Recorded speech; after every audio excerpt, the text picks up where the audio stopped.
Mega, Herlin, Jos, dan Toto. Oke. Oke.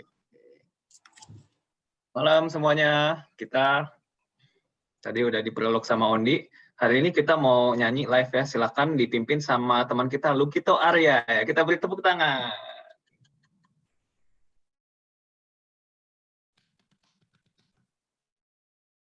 Tok.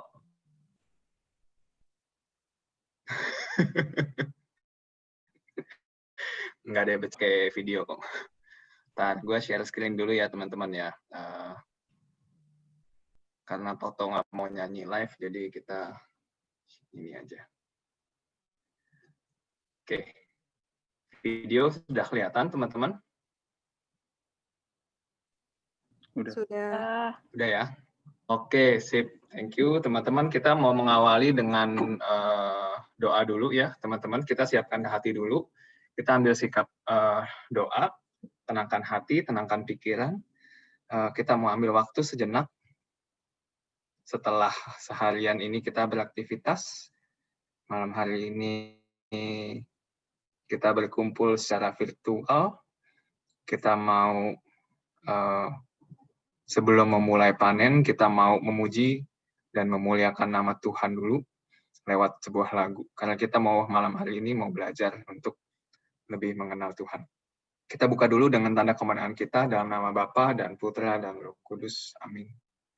Selamat malam Bapa, selamat malam Putra, selamat malam Roh Kudus.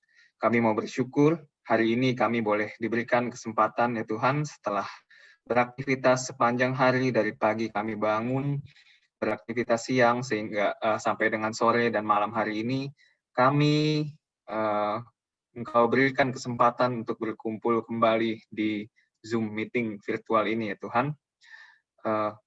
Kami sungguh bersyukur atas itu ya Tuhan. Kami percaya kami hadir di sini bukan sebuah kebetulan, tapi Engkaulah yang memanggil hati kami satu persatu sehingga kami boleh digerakkan ya Tuhan. Waktu kami juga disempatkan ya Tuhan untuk bisa mengenal Engkau lebih dalam lagi malam hari ini. Sebelum mengenal Engkau lebih dalam lagi ya Tuhan, kami ingin menyatakan rasa syukur kami ya Tuhan, rasa pujian kami, penyembahan kami untuk-Mu ya Tuhan. Hati kami ya Tuhan, malam hari ini bentuklah ya Tuhan, karena kami ingin mengikuti-Mu ya Tuhan, lewat anak-Mu yang sudah menjadi contoh bagi kami. Teman-teman, kita akan play video lagu Mengikuti Yesus. Teman-teman dipersilahkan mengikuti dengan di-mute, dan kita naikkan satu pujian ini.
Tuhan. Ini anak-anak-Mu ya Tuhan. Malam hari ini kami berkumpul ya Tuhan. Kami ingin mengikuti-Mu ya Tuhan. Kami ingin mengiring-Mu ya Tuhan. Kami ingin melayani-Mu ya Tuhan melalui sesama kami. Kami ingin berbuah ya Tuhan. Kami ingin menggunakan talenta yang telah Kau berikan untuk bisa berbuah kepada sesama kami ya Tuhan. Berbuah kepada komunitas kami ya Tuhan. Berbuah kepada keluarga kami ya Tuhan. Bukalah hati kami ya Tuhan, agar kami mau untuk melayani-Mu selalu ya Tuhan. Inilah harapan kami ya Tuhan, mengikuti-Mu Yesus. Mengikut Yesus, itulah kesukaan hatiku.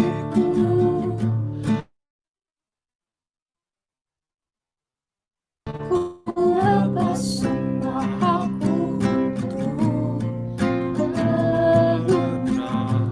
kehendaknya di hidupku. Bagi Yesus, itulah kekuatan hidupku. Ku yakin anugerahnya mampu jadikanku hamba yang berkenan selalu.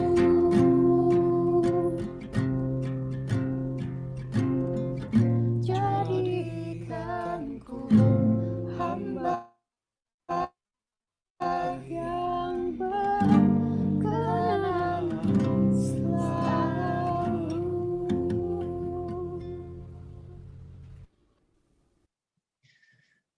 Ya Bapa, jadikan kami hamba yang berkenan di hadapan-Mu ya Tuhan. Kami percaya malam hari ini bukan sebuah kebetulan, tapi bukan karena kekuatan kami ya Tuhan, tapi karena kekuatan-Mu ya Tuhan, berkat-Mu yang menaungi kami dari pagi hingga malam hari ini. Malam hari ini ya Tuhan, kami ingin mengenal firman-Mu lebih dalam lagi, yang akan dibawakan sebentar lagi oleh Ko David. Ya Tuhan, berkatilah Ko David agar semua yang akan dia sharingkan pada malam hari ini, sungguh semuanya berasal daripada-Mu saja ya Tuhan. Dan biar Kau pakai, iya ya Tuhan, Kau pakai mulut dia, Kau pakai lidah dia untuk bisa memberkati kami, untuk menjadi perpanjangan tangan-Mu ya Tuhan, agar kami boleh semakin mengikuti-Mu ya Tuhan, dan semakin berbuah dalam komunitas kami, dalam pelayanan kami, dalam keluarga kami, dalam tempat kerja kami, dan dimanapun kami berada ya Tuhan.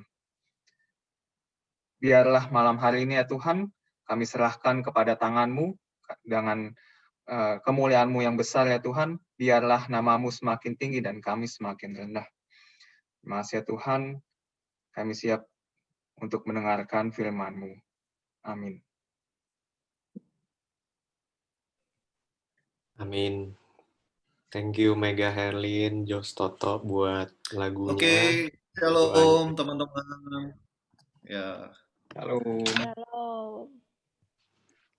Siang, Ko David. halo malam semuanya. Ini beneran ada Romo nih malam hari ini. Nah, tebak kok, yang lemo yang mana kok? Ya, saya nggak tahu, tapi salam kenal buat Romo. Tadi dengar-dengar namanya Romo Rossi, betul ya? Namanya nomor si. Betul. Oh, terima kasih Shalom juga. Romo dan Selamat teman-teman pelatihan, malam. terima kasih karena malam hari ini memberikan saya kesempatan untuk bisa sharing sedikit tentang kebenaran firman Tuhan.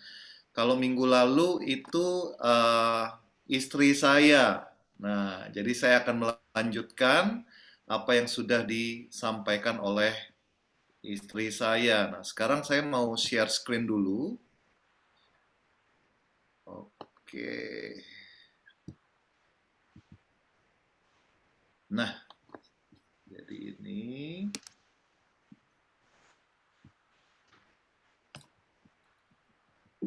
Oke.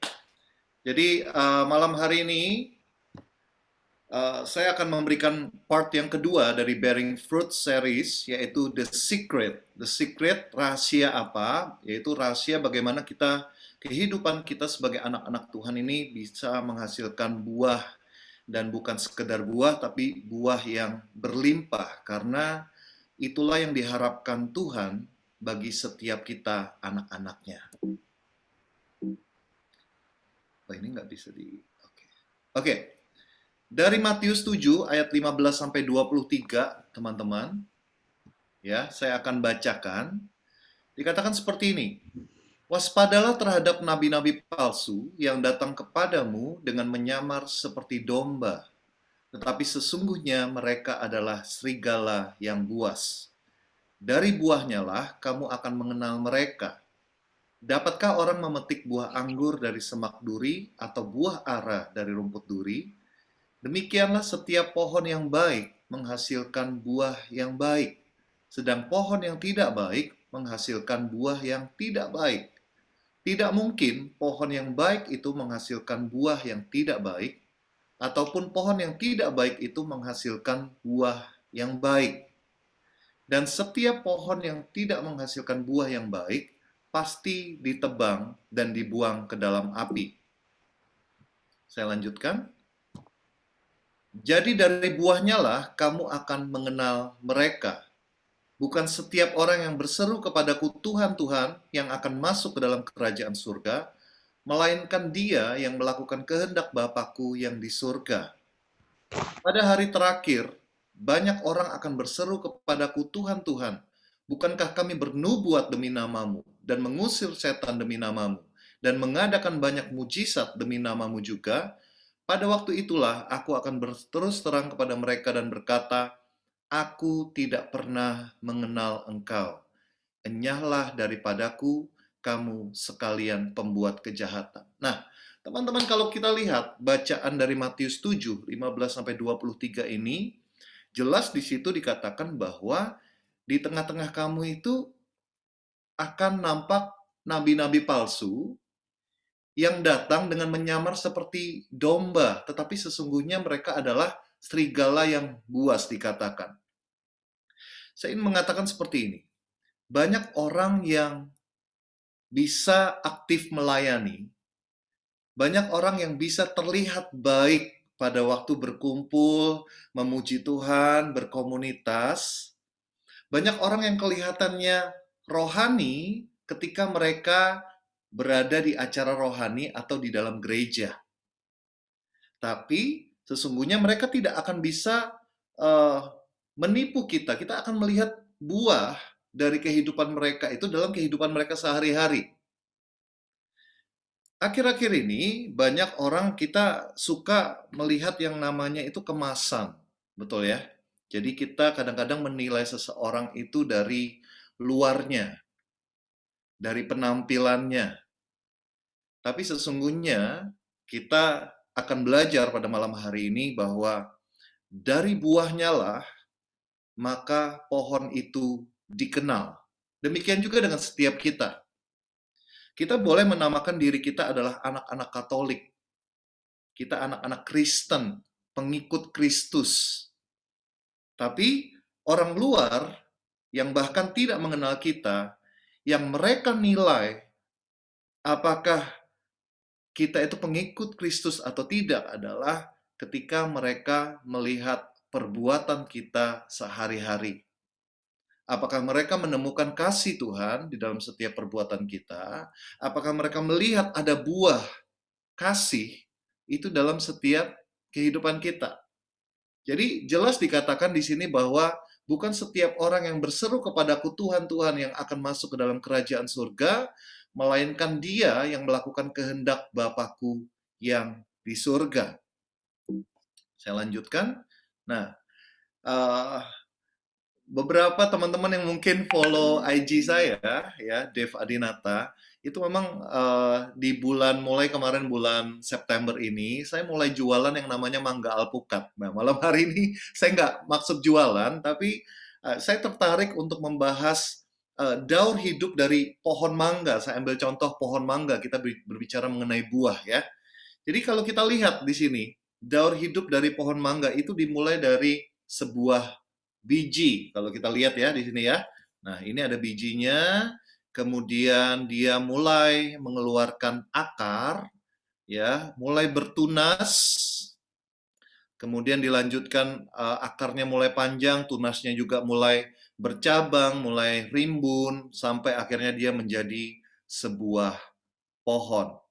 Nah, untuk mencapai tahap sampai berbuah, dia harus mengeluarkan yang namanya bunga atau kembang. Kemudian bunga itu akan, serbuk bunga itu akan diproses demikian rupa sampai dia menghasilkan. Biondi sudah menyampaikan bahwa selama beberapa waktu ini, teman-teman panen sudah belajar yang namanya mengakar, kemudian sudah belajar juga yang namanya bertumbuh, dan ini adalah sesi yang terakhir, yaitu kita akan belajar mengenai berbuah, bagaimana kehidupan kita itu sebagai anak-anak Tuhan harus menghasilkan buah. Nah, saya tidak pernah menemukan sebuah pohon itu menikmati buahnya sendiri atau memakan buahnya sendiri. Jadi, bisa kita simpulkan bahwa sesungguhnya buah berarti adalah kita menghasilkan sesuatu untuk bisa dinikmati, untuk bisa memberikan dampak yang baik bagi orang lain. Jadi, buah itu bukan lagi berbicara mengenai diri kita sendiri, tapi buah berbicara bagaimana hidup kita ini memberikan manfaat atau berdampak bagi orang lain. Saya khusus belajar mengenai bagaimana tanaman mangga itu daur hidupnya seperti apa. Nah, ini saya ambil dari seorang profesional, seorang petani, dia menulis sebuah blog. Dikatakan gini, saya langsung ke ini aja ya, kalau kalian lihat ada tulisan, pohon mangga dewasa tersebut biasanya akan menghasilkan bunga. Nah, kalian tahu tadi, sebelum menjadi buah, dia harus berbunga terlebih dahulu. Pohon yang bisa berbunga adalah pohon yang sudah dewasa. Nah, saya mengalami juga karena saya itu punya orang tua, almarhum papa saya itu waktu di Surabaya, dia suka sekali bercocok tanam dan banyak sekali tanaman-tanaman yang dia punya. Salah satunya adalah pohon mangga. Jadi kita harus menunggu sekian tahun, mungkin bagi kalian yang suka bercocok tanam juga, yang suka berkebun ya, paling nggak mangga itu kalau misalnya kita beli di Trubus sudah jadi, ya sudah dicangkok dan lain sebagainya, itu butuh sekitar 2 tahun. Tapi kalau kita itu mulai tanam dari bijinya, itu butuh sekitar 7-8 tahun, bahkan mungkin bisa lebih lama, sampai pohon itu siap untuk berbuah, dan sebelumnya adalah menghasilkan bunga. Kemudian dikatakan bunga akan melakukan penyerbukan, setelah penyerbukan akan terbentuk buah mangga kecil yang berbentuk bulat. Nah, saya akan lanjutkan seperti ini. Definisi dari berbuah, kalau saya boleh mengulang apa yang disampaikan oleh istri saya minggu yang lalu. Jadi ada 2 hal yang saya ingin tekankan, bahwa berbuah yang pertama adalah berarti kita sebagai anak-anak Tuhan itu menjalankan firman Tuhan, melakukan firman Tuhan, melakukan kehendak Bapa. Salah satunya adalah melalui kebenaran firman-Nya. Atau saya bisa ambil kalimat yang lain adalah kita itu, definisi kita berbuah adalah diri kita itu semakin serupa, karakter kita semakin serupa dengan karakter Allah. Dan hasilnya apa? Dari Galatia 5 ayat 22-23, tetapi buah roh ialah kasih, sukacita, damai sejahtera, kesabaran, kemurahan, kebaikan, kesetiaan, kelemah lembutan, penguasaan diri. Tidak ada hukum yang menentang hal-hal itu. Kemudian definisi berbuah yang kedua, ya, itu artinya kita mengasihi sesama dan membawa mereka kepada Kristus. Kita tahu amanat agung, yaitu dari Matius 28 ayat 19, ini merupakan amanat yang terakhir dari Yesus. Karena itu pergilah, jadikanlah semua bangsa muridku, dan baptislah mereka dalam nama Bapa dan Anak dan Roh Kudus. Nah, teman-teman panen, saya mau katakan seperti ini. Ketika saya dihubungi, seringkali tema yang diminta untuk saya bawakan adalah bagaimana caranya saya bisa menghimbau untuk teman-teman di komunitas itu mau aktif melayani. Minggu lalu juga istri saya dihubungi dengan tema yang sama, karena mereka punya masalah bahwa banyak yang ikut datang, tapi banyak juga di antara mereka itu yang tidak mau aktif melayani, dan harapannya adalah ketika kita memberikan pewartaan tentang berbuah, harapan mereka bahwa setiap orang itu akan aktif melayani. Tapi saya mau katakan di sini bahwa kedua hal ini saling berhubungan satu dengan yang lain. Maksudnya apa? Pertama, kita tidak menunggu kita serupa dengan Allah terlebih dahulu, baru kita melayani.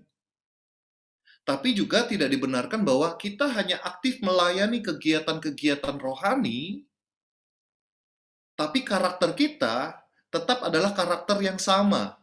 Tidak semakin serupa dengan karakter Allah. Saya mau mengatakan bahwa seperti ini. Di LOJF, di komunitas yang saat ini saya melayani, kita selalu percaya seperti ini. Ministry save the minister. Maksudnya apa? Bahwa terkadang ketika kita aktif melayani, kita itu bisa mengalami Tuhan di sana, dan kita bisa semakin diubahkan, mengalami Tuhan secara pribadi, karakter kita bisa diubahkan. Ada satu contoh, salah satu member dari LOJ Worship, jadi kita punya tim pujian namanya LOJ Worship, namanya Angela Julie, mungkin teman-teman tahu ya, dia ikut X Factor, Asia Got Talent, dia seorang pemain harpa dan sekaligus penyanyi pertama di Indonesia. Waktu pertama kali yang ikut LOJF dan melayani itu adalah suaminya, pemain bass. Nah, kemudian suatu ketika suaminya itu tanya ke saya, "Bro, boleh nggak istriku ini penyanyi, boleh nggak dia melayani?" Kemudian saya lihat dia ada video di YouTube. Wow, memang seorang penyanyi profesional, suaranya bagus banget. Dia lulusan UPH, memang jurusannya adalah dia bernyanyi klasik dan lain sebagainya, bisa baca not, pokoknya perfect sekali secara skill. Nah, mungkin di komunitas lain diperlukan untuk, oh, jangan dong, kamu harus bergabung dulu sekian lama, oke? Harus punya komitmen dulu, harus mengakar dulu, dan lain sebagainya, baru boleh. Kita melihat juga Tuhan itu bisa memakai berbagai cara untuk membawa orang itu datang dan mengakar. Jadi tidak harus mengakar dulu, tapi bisa pintu gerbangnya adalah melalui pelayanan. Singkat cerita, akhirnya istrinya ini, Angela Julie ini, melayani sebagai singer. Saya nggak tahu waktu itu kondisi dia secara pribadi, saya nggak ngerti dia sedang mengalami apa. Tapi singkat cerita, dia akhirnya sharing ke saya bahwa pada saat itu adalah titik terendah dalam hidupnya. Dia sedang stres luar biasa. Dia menangis setiap hari di rumahnya. Kenapa? Karena dia punya mimpi untuk bisa S2 di luar negeri, tapi karena satu dan lain hal, akhirnya dia tidak bisa melanjutkan S2-nya. Dia punya karir dan lain sebagainya. Tapi tahukah saudara, ketika dia waktu itu sebagai singer dalam tim pujian waktu persekutuan doa kita, ternyata dia mengalami Tuhan secara pribadi dan di sana. Dan saya mau katakan, sejak hari itulah, akhirnya si Angela Julie ini memutuskan untuk mengakar di komunitas LOJF dan melayani Tuhan sampai detik ini. Teman-teman masih bisa mendengar suara saya dengan baik? Kayaknya internetnya agak nggak stabil ya. Oke, nah, jadi Pertanyaan kita malam hari ini adalah, bagaimana kita bisa menghasilkan buah yang banyak? Ya, ini kenapa dicoret-coret gini ya? Nah, oke. Yang pertama, kita bisa menghasilkan buah bila kita memiliki rasa cukup, bisa memiliki rasa cukup. Maksudnya apa? Saudara bisa bersyukur atas apa yang saudara punya saat ini. Saudara nangkep maksudnya? Jadi, karena banyak orang di luar sana yang selalu tidak pernah merasa cukup dengan apa yang dimiliki. Jadi selalu pengen lebih, boleh. Setiap kita, terutama anak-anak muda di sini, pasti pengen mencapai sesuatu yang lebih baik, ya. Hidup kita lebih baik, gaji kita lebih besar, pekerjaan kita meningkat karirnya, oke? Jadi, kecuali istri ya, kalau sudah punya istri satu, kita nggak boleh harus memiliki rasa cukup. Nah, itu lain ceritanya. Tapi saya mau katakan bahwa kalau saudara bisa mengucap syukur, bisa mengatakan, Tuhan terima kasih atas hidupku.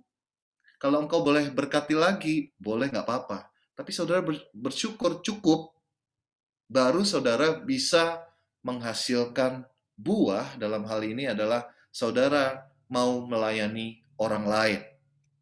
Nah, cara gimana kita bisa memiliki rasa cukup? Apabila kita memiliki pengenalan akan Tuhan dengan benar dan mengalaminya secara pribadi terus-menerus. Jadi, kalau sebelumnya kita itu adalah orang yang cenderung selalu memikirkan diri sendiri, selalu kepentingan kita sendiri. Oke? Kita tidak bisa kadang-kadang kalau pelayanan, bentrok sedikit, nggak cocok sedikit, ya udah, gua keluar aja dari komunitas ini. Nah, ini berarti kita belum cukup dewasa untuk menghasilkan buah. Saya percaya bahwa seperti yang dikatakan tadi adalah pohon yang dewasa, itu yang baru siap untuk menghasilkan buah. Itu artinya setiap diri kita, yang sebelumnya kita itu egois, mikirin diri sendiri, karakter kita semakin menyerupai Kristus, di mana Kristus sendiri adalah pribadi yang selfless, yang tidak memikirkan dirinya sendiri, tapi dia ada untuk saudara dan saya. Dia turun ke dunia ini untuk memberikan nyawanya supaya saudara dan saya itu selamat. Nah, ada 3 fase dalam kehidupan manusia. Fase yang pertama adalah fase dependent, fase ketergantungan, di mana pada waktu kita lahir, ya, kita itu tergantung pada orang tua kita. Saya tidak pernah menemukan ketika bayi lahir, ya udah dia langsung berangkat kerja, bisa cari uang sendiri, bisa sekolah sendiri, bisa membiayai hidupnya sendiri, nggak ada. Bahkan kita termasuk adalah makhluk hidup yang paling lemah. Kuda aja, atau zebra, kalau kalian saksikan National Geographic dan lain sebagainya, ketika lahir itu hitungan detik atau menit, itu sudah bisa jalan sendiri.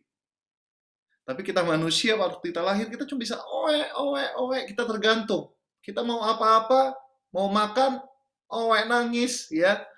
Mau digendong, oe, kita nangis. Jadi kita sangat tergantung. Kemudian fase yang kedua adalah fase independence, di mana kita akhirnya mandiri, kita bisa menghidupi diri kita sendiri, oke? Fase yang terakhir adalah fase yang paling dewasa, adalah fase interdependent. Nah, kita itu fase tidak lagi hanya memikirkan diri sendiri, tapi mulai belajar memperhatikan orang lain. Nah, ini saya ambil dari blog yang tanaman tadi, dikatakan seperti ini, teman-teman. Pada prinsipnya, tanaman akan menghasilkan buah ketika ia memiliki kelebihan stok energi di dalam selnya. Hal ini berarti ketika karbohidrat hasil fotosintesis tersebut telah mencukupi kebutuhan makan dan antibodi untuk penyakit, maka kelebihannya nih, tanaman tersebut akan menyimpan energi hasil fotosintesis tersebut dalam bentuk buah. Pertanyaan malam hari ini, bagaimana dengan setiap kita? Apakah teman-teman bisa mengucap syukur untuk hidupmu? Atau setiap hari yang kita lakukan adalah mengeluh ya, menyalahkan keadaan, kenapa gua punya keluarga seperti ini, kenapa pekerjaan gua seperti ini, kenapa kehidupan gua seperti ini, atau sebaliknya. Kita bisa mengatakan rasa syukur kita kepada Tuhan. Tuhan, terima kasih. Bahkan juga saya menemukan adalah orang-orang yang dewasa di dalam Tuhan seperti ini. Orang dunia mungkin menganggap mereka itu kurang. Orang dunia mungkin menganggap apa yang mereka miliki itu tidak berarti. Tapi yang heran adalah orang-orang yang dewasa tersebut, mereka bisa bahagia, mereka bisa mengucap syukur atas apa yang mereka miliki. Kadang-kadang juga justru adalah orang-orang yang super kaya, orang-orang yang jabatannya begitu luar biasa, mereka punya segalanya, tapi mereka tidak punya kebahagiaan dalam hidup mereka. Nah, orang-orang seperti ini tidak akan pernah bisa menghasilkan buah bagi orang lain.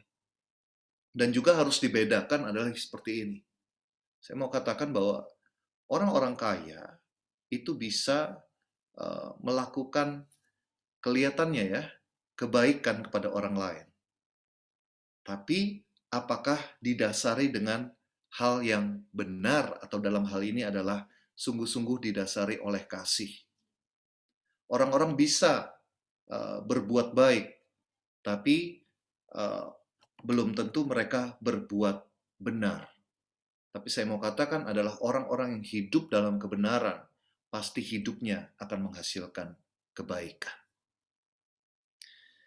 Saya teringat gini, ada orang-orang yang bilang kayak gini. Ketika dia melihat teman-temannya itu susah. Wah, kamu kayaknya lagi, hokimu lagi nggak bagus nih. Kamu coba deh nyumbang ke panti asuhan. Kamu coba deh berbuat amal. Supaya apa? Supaya buang sial.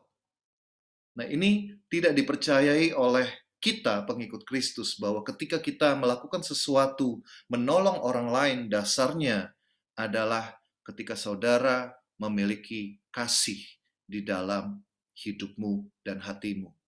Dan itu kenapa? Kalau saudara memiliki pengenalan yang benar akan Tuhan yang saudara sembah. Karena saya mau katakan, kita akan menyerupai siapa yang kita sembah.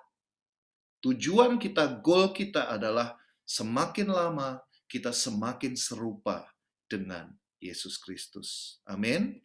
Oke, mari kita lanjutkan.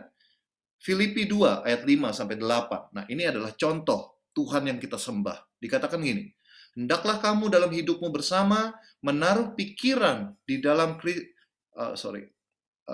menaruh pikiran dan perasaan yang terdapat juga dalam Kristus Yesus, yang walaupun dalam rupa Allah, tidak menganggap kesetaraan dengan Allah itu sebagai milik yang harus dipertahankan, melainkan telah mengosongkan dirinya sendiri dan mengambil rupa sebagai seorang hamba dan menjadi sama dengan manusia. Dan dalam keadaan sebagai manusia, ia telah merendahkan dirinya dan taat sampai mati, bahkan sampai mati di kayu salib.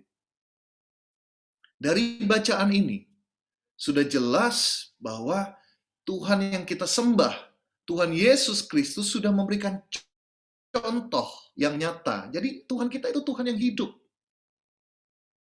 Kita bisa melihat kalau Tuhan saja yang seharusnya dia itu penuh dengan kemuliaan, dilayani oleh para malaikat di surga, tapi dia turun ke dunia dan dia mengambil rupa, mengosongkan dirinya.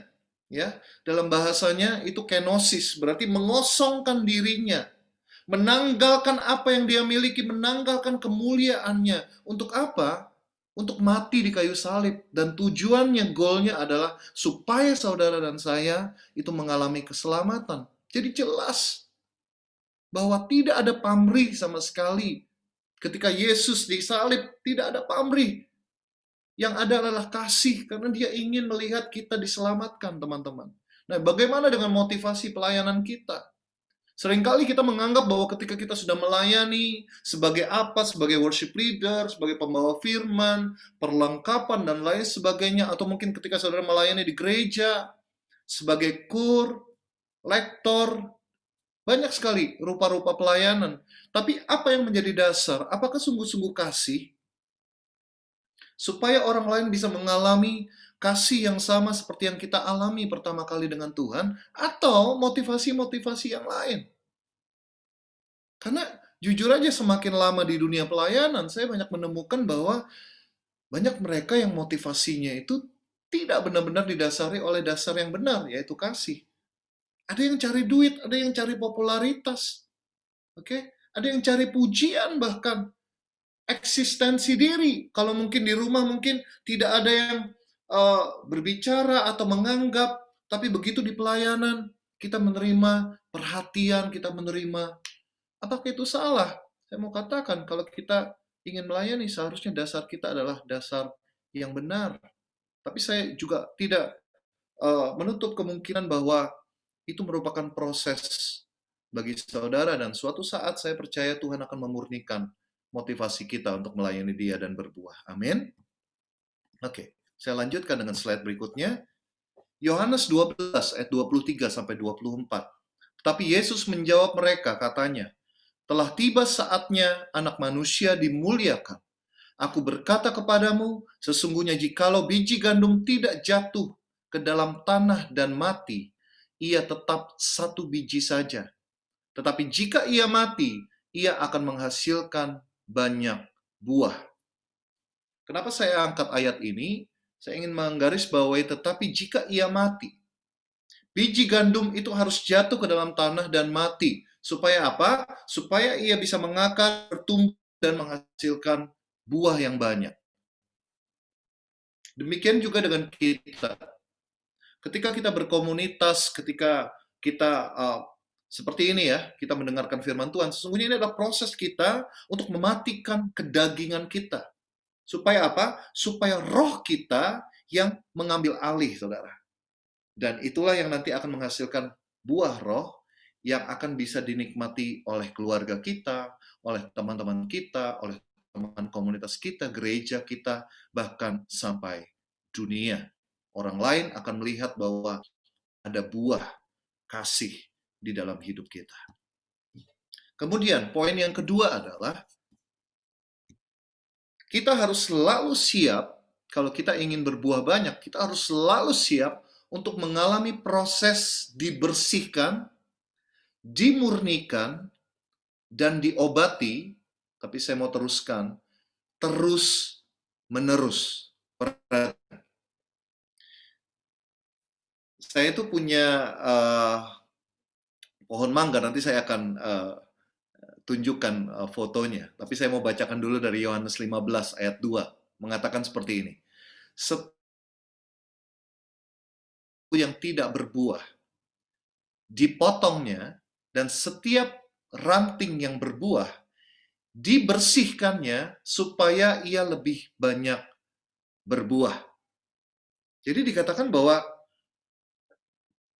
Tuhan Yesus, Allah mengharapkan supaya hidup kita itu menghasilkan buah, tidak hanya buah 1, 2 biji, 3 biji, enggak. Supaya lebih banyak berbuah. Jadi yang terjadi adalah kita akan dibersihkan, saudara. Saya tunjukkan maksud saya seperti ini. Nah, ini baru saya foto tadi siang, ini adalah pohon mangga saya. Waktu saya beli tanaman mangga, ini mangga alpukat ya. Jadi lumayan mahal kemarin belinya. Saya berpikir, saya lihat waktu iklannya di Trubus, asik juga ya. Daripada gua beli, gua pengen nanam apalagi gua suka nanam-nanam pohon seperti ini, dan kebetulan ada sedikit taman kecil di belakang rumah.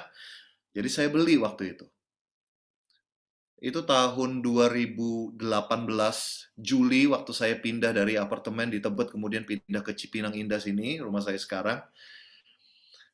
Kemudian saya lihat terus, ini tanaman kok kayaknya nggak ada perubahan ya. 1 bulan, 2 bulan, waktu saya sempat pergi ke Filipina, saya balik, itu adalah 6 bulan. Saya lihat kok itu cuma tumbuh paling cuma beberapa senti naik lebih tinggi. Padahal harapan saya adalah saya mengharapkan, wah ini pohon saya ini akan cepat berbuah. Ini bibitnya sudah yang paling bagus yang saya beli. Kemudian saya menemukan saudara, ternyata waktu saya pulang, lah ini bukannya bertumbuh bagus dan lain sebagainya, tapi saya menemukan di daunnya, ya sampai siang ini juga. Ini kemudian saya search di Google, apa sih ini? Ini adalah kutu-kutu putih itu kayak jamur dan lain sebagainya. Jadi saya harus bersihkan ini, bisa pakai air garam dan lain sebagainya. Juga ada serangga-serangga yang suka makan daun, belalang suka makan daun. Dan ini menghambat proses pertumbuhan sampai nanti menghasilkan buah. Nah, kalau Tuhan Yesus itu memberikan perumpamaan itu selalu simple. Dia selalu mengatakan tentang perumpamaan tentang anggur. Dikatakan tadi, saya kembali yang tadi, sorry nggak bisa balik. Nah ini, jadi yang tidak berbuah itu dipotongnya. Tapi saya menemukan ternyata kata potong ini, saya dulu mikir, wih, jadi kalau misalnya ada ranting, kan kalau di Yohanes 15 ini, kita bukan pohonnya, karena pokok anggur itu adalah dilambangkan adalah Tuhan Yesus sendiri, kita itu adalah ranting ya. Jadi ini adalah konteks yang berbeda. Jadi kalau ranting ini yang melekat pada sang pokok anggur ini tidak berbuah, langsung dipotong, seakan-akan kayak Tuhan kok kejam banget. Tapi ternyata saya tadi pelajari lagi, ternyata yang maksudnya dipotong itu adalah cuma dipindahkan supaya, karena tanaman anggur itu adalah tanaman yang menjalar, saudara. Dia tidak boleh turun di tanah, tapi dia dikembalikan ke tempat yang semestinya. Itu arti kata dari dipotong yang sesungguhnya. Ya. Dan setiap ranting yang berbuah dikatakan tadi dibersihkannya supaya ia lebih banyak berbuah. Nah, saya menemukan ternyata pohon-pohon itu bisa ditumbuhin yang namanya benalu. Jadi benalu itu adalah tanaman yang semacam parasit, di mana dia melekat pada inangnya. Misalnya ya, ada pohon mangga saya, tiba-tiba ada benalu yang nempel di sana. Nah, benalu ini akan menyerap makanan yang ada di batang dari pohon mangga saya ini, sehingga pohon mangga saya ini, ranting-ranting yang lain itu akan mengalami kekurangan nutrisi, dan buah yang dihasilkan itu pasti akan berkurang, bahkan tidak ada. Jadi itu yang dibersihkan. Nah, bagaimana dengan kita? Setiap kali kita mengikuti Tuhan, kalau kita ingin berbuah, kita itu harus siap untuk dibentuk dan dimurnikan. Nah, saya sangat suka ikut bergabung di komunitas dari dulu. Kenapa? Karena saya sangat-sangat merasakan benefit dari berkomunitas. Firman Tuhan mengatakan ini, besi menajamkan besi, manusia menajamkan sesamanya. Maksudnya apa? Banyak orang-orang itu yang hanya ikut persekutuan doa. Waktu saya pindah dari Surabaya tahun 2010 akhir, saya mengalami Tuhan secara pribadi, ya, benar-benar mau baca firman, berkomunitas, itu baru tahun 2000. Sebelumnya saya sudah Katolik, saya dibaptis baru SMP sih, tapi saya baru istilahnya hidup baru mengenal Tuhan itu baru tahun 2000. Jadi saya dibaptis, tapi ke gereja itu benar-benar formalitas. Saya nggak pernah baca firman, ke gereja pun saya nggak tahu dasarnya itu apa, meskipun saya ikut katekumen. Tapi mulai tahun 2000 sampai 2010 saya mengakar di sebuah komunitas di Surabaya, kemudian waktu pindah ke Jakarta tahun 2010 akhir, satu yang saya cari adalah komunitas. Saya keliling ke persekutuan doa manapun di Jakarta, tapi pada saat itu belum ada komunitas yang benar-benar komit untuk komsel. Ya, mungkin teman-teman juga sudah ada sel grupnya seperti itu ya, punya komsel. Nah, itu yang saya cari. Kenapa? Karena saya menemukan gini, karakter saya itu justru diasah dan terbentuk itu di kelompok-kelompok kecil. Sesungguhnya di gereja kita, gereja Katolik, kita punya sarana itu, yaitu namanya lingkungan. Tapi sayangnya mungkin lingkungan-lingkungan ini, mungkin saudara juga pernah mengalami, saya juga pernah mengalami, saya join itu yang ikut rata-rata sudah orang-orang yang cukup tua, sehingga mungkin kadang nggak nyambung. Nah, anak mudanya saya susah menemukan komunitas seperti itu. Singkat cerita, akhirnya tahun 2011, ya bulan Maret, saya dan beberapa teman, sekitar 14 orang, kita membentuk sebuah komunitas, yaitu Light of Family. Kenapa kita membentuk komunitas ini? Karena yaitu tadi, di dalam cell group, kita mungkin akan ketemu dengan orang-orang yang tidak sependapat dengan kita. Kita mungkin akan ketemu dengan teman-teman yang menjengkelkan kita, bikin kita kesel. Tapi justru itu adalah media yang paling tepat bagi saudara untuk saudara bisa menghasilkan buah roh. Kenapa saya katakan seperti itu? Saudara bisa belajar untuk lemah lembut, mengasihi, saudara bisa lebih sabar, saudara bisa belajar mengampuni, oke? Dan saudara bisa belajar mengerti orang lain, latar belakangnya, kenapa dia bisa seperti itu. Oh, ternyata keluarganya seperti ini, dan lain sebagainya.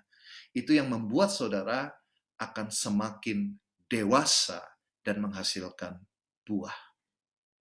Jadi, kita harus selalu siap untuk mengalami yang namanya proses dibersihkan, dimurnikan, diobati. Jadi, untuk pohon mangga saya yang tadi, saya harus beli, saudara, untuk obat kutu ini saya harus semprot. Seminggu sekali saya harus semprot. Supaya apa? Supaya dia bisa bertumbuh dan berbuah dengan sehat. Nah, kemudian yang ketiga, kita harus mendapatkan nutrisi yang baik, ya, karena saya pakai kata nutrisi karena kita konteksnya adalah pohon yang berbuah. Jadi kita harus mendapatkan nutrisi yang baik dan cukup. Nah, sekali lagi saya tulis kata terus menerus. Jadi nggak cuma sekedar gue sudah menghasilkan buah, gue sudah baik. No, karena saudara akan dibawa ke level yang lebih tinggi, lebih tinggi, lebih tinggi lagi. Semakin saudara semakin dewasa, saudara semakin rendah hati, saudara semakin sabar, saudara semakin bisa mengendalikan diri. Dan orang lain akan lihat itu dan akan memuliakan Bapamu yang di surga. Mazmur 1 ayat 1-3 mengatakan seperti ini. Berbahagialah orang yang tidak berjalan menurut nasihat orang fasik, yang tidak berdiri di jalan orang berdosa, dan yang tidak duduk dalam kumpulan pencemooh. Tetapi yang kesukaannya ialah Taurat Tuhan, dan yang merenungkan Taurat itu siang dan malam. Itu yang saudara harus lakukan. Pertama, saudara jangan duduk dalam kumpulan pencemooh. Itulah penting untuk kita dikelilingi oleh orang-orang yang sevisi, orang-orang yang punya tujuan yang sama dengan kita. Orang-orang yang punya keinginan untuk menjadi lebih baik lagi di dalam Tuhan. Orang-orang yang punya tujuan juga untuk menghasilkan buah di dalam kehidupannya. Karena apa? Paulus mengatakan bahwa pergaulan yang buruk itu merusak kebiasaan yang baik. Jadi perhatikan siapa orang-orang yang dekat dan mempengaruhi pikiran dan hati saudara. Karena itu yang akan menentukan respon atau sesuatu yang kita katakan atau kita lakukan. Kemudian juga, supaya kita mendapatkan nutrisi yang baik dan cukup terus-menerus, salah satunya adalah firman Tuhan. Kita sebagai orang Katolik, kita bersyukur kita punya ekaristi. Ya, banyak sekali ajaran-ajaran gereja, dan itu yang kita dalami. Saya bersyukur bahwa panen OMK Satora ini bisa memfasilitasi anak-anak muda, sehingga apa? Hey, kita malam hari ini, we are not wasting our time. Kita nggak melakukan sesuatu yang sia-sia, tetapi saudara saat ini sedang mendapatkan nutrisi yang baik, supaya saudara bertumbuh, dan pada akhirnya akan menghasilkan buah. Nah, benefitnya apa? Ayat yang ketiga, bahwa saudara dan saya akan seperti pohon yang ditanam di tepi aliran air, yang menghasilkan buahnya pada musimnya, dan yang tidak layu daunnya, apa saja yang diperbuatnya berhasil. Sekarang adalah musim yang sulit bagi semua orang, tidak terlepas siapapun, sehebat apapun, merasakan dampaknya ketika COVID-19 ini melanda menjadi pandemik. Banyak sekali yang omset eh, dalam bisnisnya itu merosot, bahkan ada yang kehilangan pekerjaan, ada yang keluarganya meninggal. Tapi ini adalah janji Tuhan, saudara. Kalau kesukaan kita adalah Taurat Tuhan, merenungkan Taurat Tuhan itu siang dan malam, merenungkan firman Tuhan itu siang dan malam, menerima Tuhan meskipun kita sekarang ini harus ekaristi aja online, menerima komuni aja kita ada doa komuni batin, tapi kita percaya dengan iman kita bahwa itu tidak sia-sia. Itu adalah sumber kekuatan bagi orang-orang yang percaya. Itulah kenapa hasilnya adalah meskipun situasi kondisi yang seperti ini, saya melihat ada orang-orang yang tetap bisa mengucap syukur. Ada orang-orang yang bisa tetap melihat hal yang positif dari keadaan yang susah seperti sekarang ini. Dengan kata lain, dia tetap menghasilkan buah. Meskipun pada musim yang bisa dikatakan ini musim yang kering, musim yang susah. Dan dikatakan kita tidak akan layu daunnya. Apa saja yang kita perbuat, itu berhasil. Amin, saudara. Nah, ini adalah salah satu pohon saya, ini alpukat Miki. Jadi ceritanya, alpukat saya ini, saya beli di Trubus itu berapa senti ya waktu itu? Sekitar mungkin 50 senti. Dan sekarang sudah hampir 1 meter lebih. Nah, kemarin kan lagi hujan gede-gedenya ya. Dia ini makin tinggi. Tapi saya perhatikan bahwa batang pohon itu yang sudah kuat adalah ketika dia sudah berubah warna itu menjadi coklat. Pertamanya ketika dia mengeluarkan cabang, itu warnanya hijau, saudara. Nah, kalau saudara lihat, ini di gambar ini agak ada gambar tiang yang menopang. Kenapa? Karena kemarin ada hujan deras, ada angin gede. Yang terjadi adalah dia akhirnya miring. Dan harus ada yang menopang pohon ini. Saya sengaja taruh bambu di sana untuk menopang pohon ini. Supaya apa? Supaya dia bisa lurus. Nah, dia bertumbuhnya itu sampai dia nanti kuat. Itu dia tidak akan berubah lagi sekalipun nanti ada angin, ada hujan gede, dia akan tetap bisa lurus ke atas. Maksudnya apa? Kita perlu, selain tadi saya bilang firman Tuhan, kita perlu ekaristi, ya, kita perlu memperdalam lagi ajaran-ajaran gereja. Tapi saudara juga butuh support system, yaitu komunitas orang-orang yang ada di sekeliling saudara, seperti yang saya bilang tadi, yang menopang saudara ketika saudara jatuh. Ini penting sekali untuk membantu kita. Mazmur 92 ayat 13 sampai ayat yang 15 dikatakan seperti ini. Mereka yang ditanam di bait Tuhan akan bertunas di pelataran Allah kita. Pada masa tua pun mereka masih berbuah, menjadi gemuk dan segar untuk memberitakan bahwa Tuhan itu benar, bahwa Ia gunung batuku dan tidak ada kecurangan padanya. Jadi, saudara harus tertanam, betul-betul harus tertanam. Yolanda, istri saya, minggu lalu mengatakan bahwa kita tidak pernah menemukan ada pohon itu jalan-jalan. Kalau ada, saya mau beli, saudara. Sekarang kan lagi ngetren ada janda bolong. Mungkin saudara menemukan ada pohon mangga berjalan, pindah-pindah. Oh, dia nggak betah di sini, mau di sana aja. Nggak ada. Tapi sebuah pohon, ketika dia pengen bertumbuh, ketika dia pengen berbuah, mau tidak mau, seburuk apapun keadaannya, dia harus tertanam di sana. Nah, tapi tertanam itu di mana dulu? Dikatakan bahwa dari buahnya lah pohon itu dikenal. Perhatikan. Pohon itu bisa menghasilkan buah yang baik, buah yang enak, atau buah yang nggak enak. Saya menemukan bahwa kalau keadaan tanahnya itu baik, subur kaya akan unsur hara, oke? Tidak ada polusi di sana, airnya juga bagus, air tanahnya bagus.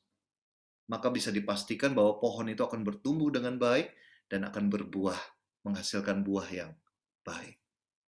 Dan itu tergantung juga bibitnya. Saya sangat yakin dan percaya bahwa setiap kita itu diciptakan baik adanya. Amin. Bahkan Allah mengatakan bahwa dalam Kejadian, Allah menciptakan kita itu serupa dan segambar dengan Dia sendiri. Ketika Dia menciptakan langit, ketika Dia menciptakan lautan, ketika Dia menciptakan ikan dan hewan-hewan yang lain, Dia mengatakan semua itu baik. Tapi ketika Dia menciptakan manusia, Dia tidak hanya memfirmankannya dan terjadi, enggak. Tapi Dia membentuk saudara dan saya itu dengan tangannya sendiri.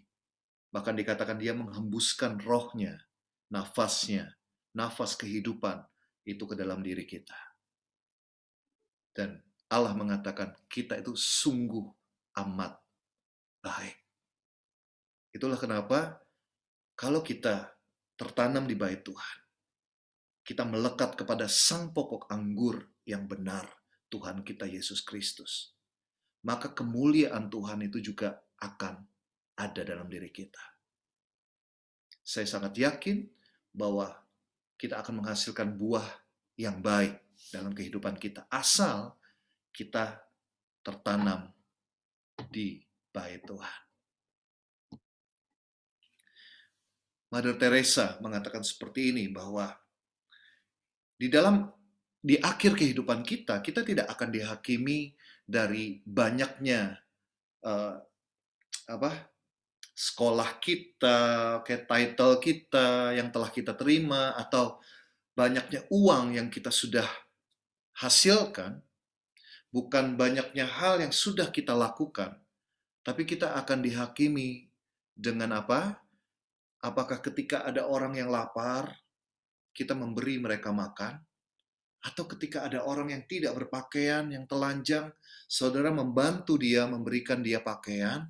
Atau ketika ada orang yang tidak punya rumah, saudara memberikan dia tempat tinggal? Dan Mother Teresa, ya, kalau tadi saudara pikir, itu kan Yesus yang bilang, itu kan Tuhan sendiri yang bilang, dia kan Tuhan. Tapi Mother Teresa adalah salah satu contoh yang nyata, di mana kehidupannya itu memberikan inspirasi bahwa masih ada kasih di dunia ini. Masih ada harapan di dunia ini. Ketika orang-orang yang terpinggirkan, tidak ada yang peduli, ternyata ada sosok Mother Teresa yang memberikan dirinya, di mana orang-orang yang terkena penyakit kusta tidak ada yang merawat. Kenapa? Mereka takut tertular. Mereka jijik dengan kondisi orang-orang tersebut. Tapi Mother Teresa memberikan dirinya, merawat mereka, melayani mereka. Dan dia tidak perlu mempublikasikan hal tersebut. Tujuannya apa? Tujuannya adalah dia didasari oleh kasih Tuhan. Kalau kita dikit-dikit pelayanan, kadang-kadang kita banyak selfie-nya daripada pelayanannya. Dengan harapan apa? Kita posting pelayanan, banyak yang nge-like. Kita butuh perhatian orang lain, kita butuh pujian orang lain. Mother Teresa sama sekali. Dan ketika dia terkenal, itu bukan karena dia yang berusaha untuk populer. No. Karena orang-orang luar heran. Kenapa ada orang seperti ini yang begitu luar biasa kasihnya? Dedikasinya begitu luar biasa bagi orang-orang yang terpinggirkan. Bukankah itu buah yang diharapkan oleh Tuhan kita untuk kita lakukan, untuk kita hasilkan? Di tengah kondisi seperti ini, saya tahu saudara, sosial media itu begitu luar biasa. Bisa berdampak baik atau bisa berdampak buruk. Nah, inilah kenapa kita sebagai anak-anak Tuhan, anak-anak muda di dalam Tuhan, malam hari ini, kita diingatkan kembali apa yang menjadi dasar kita untuk melayani, untuk menghasilkan buah. Karena bisa jadi, mungkin kita harus akui selama ini, dasar kita itu salah. Kita punya motivasi yang lain untuk kita melayani. Yohanes 15 ayat 5-8 dikatakan seperti ini. Akulah pokok anggur, dan kamulah ranting-rantingnya. Barang siapa tinggal di dalam aku dan aku di dalam dia, ia berbuah banyak. Sebab di luar aku, kamu tidak dapat berbuat apa-apa.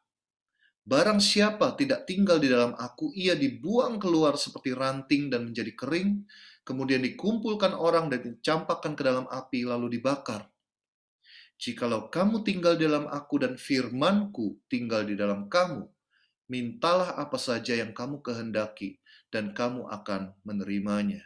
Dalam hal inilah Bapakku dipermuliakan, yaitu apa? Yaitu jika kamu berbuah banyak, dan dengan demikian kamu adalah murid-muridku. Kita kalau lihat firman ini, saya banyak menemukan teman-teman saya itu menggarisbawahinya apa? Mintalah apa saja yang kamu kehendaki dan kamu akan menerimanya. Amin. Tapi begitu suruh, syaratnya apa? Saudara harus tinggal dulu di dalam Tuhan dan Tuhan tinggal di dalam kehidupan saudara. Maka ia berbuah banyak. Seperti yang poin yang pertama tadi. Saya mau katakan bahwa kita akan serupa karakter kita dengan Tuhan yang kita sembah. Jadi mungkin yang kita bisa introspeksi malam hari ini juga adalah bagaimana dengan karakter kita. Kalau karakter kita nggak semakin serupa, berarti mungkin kita salah nih fokusnya. Dan kata mintalah apa saja yang kamu kehendaki. Kalau saudara bisa punya hati seperti hati Tuhan, bisa punya pikiran seperti pikiran Tuhan, maka tentu saja yang saudara minta juga bukan untuk kepentingan kita sendiri. Seperti halnya Tuhan Yesus. Dia mengosongkan diri, kita juga akan mengosongkan diri kita. Kita cukup bersyukur dengan apa yang kita miliki. Dan beralih untuk keluar dari diri kita sendiri, yaitu mulai memikirkan orang lain. Mulai memikirkan orang-orang yang terpinggirkan. Mulai memikirkan untuk teman-teman kita yang mungkin perlu untuk dilayani. Dan ini identitas kita. Kalau saudara menamakan diri saudara adalah murid-murid Kristus, syaratnya yaitu ya saudara harus berbuah banyak. Dalam hal inilah Bapakku dipermuliakan. Yohanes 15 ayat 16, bukan kamu yang memilih aku, tetapi akulah yang memilih kamu, dan aku telah menetapkan kamu, supaya kamu pergi dan menghasilkan buah, dan dikatakan apa? Buahmu itu tetap. Supaya apa yang kamu minta kepada Bapa dalam namaku diberikannya kepadamu. Saya sengaja meng-highlight kata dari buahmu itu tetap. Mungkin saudara bertanya, loh, tapi kalau pohon di dunia istilahnya, itu kan dia berbuah kalau cuma waktu musim. Nah, betul. Seperti yang saya bilang tadi, mangga alpukat favorit saya. Itu cuma bulan September sampai November, saudara. Nah, setelah itu, dia tidak menghasilkan buah. Tahun depan, baru nanti ada buahnya lagi. Tapi buah kita itu, yaitu buah roh, ya. Kemudian juga pelayanan kita itu dikatakan apa? Tetap ada, tapi harus kita maintain. Itulah kenapa 2 poin terakhir tadi, saya katakan bahwa kita harus siap untuk dibersihkan terus-menerus. Kita harus terus melekat kepada sang pokok anggur. Ya, supaya apa? Supaya kita terus menghasilkan buah. Dan buah kita itu buah yang tetap. Jadi, kira-kira seperti itulah yang saya bisa sampaikan pengajaran pada malam hari ini. 3 poin yang sudah tadi saya sampaikan. Mungkin saya langsung buka aja ya. Saya lebih tertarik untuk Q&A, karena kalau Q&A gini kita bisa tanya jawab dan hal-hal yang kita alamin gitu loh, real, sehari-hari seperti apa di dunia pelayanan. Oke, silakan. Oke. Thank you Ko David, banyak banget reminder-nya dari tadi. Buat teman-teman yang pengen ngobrol atau nanya ke Ko David, boleh dipersilahkan nyalain videonya.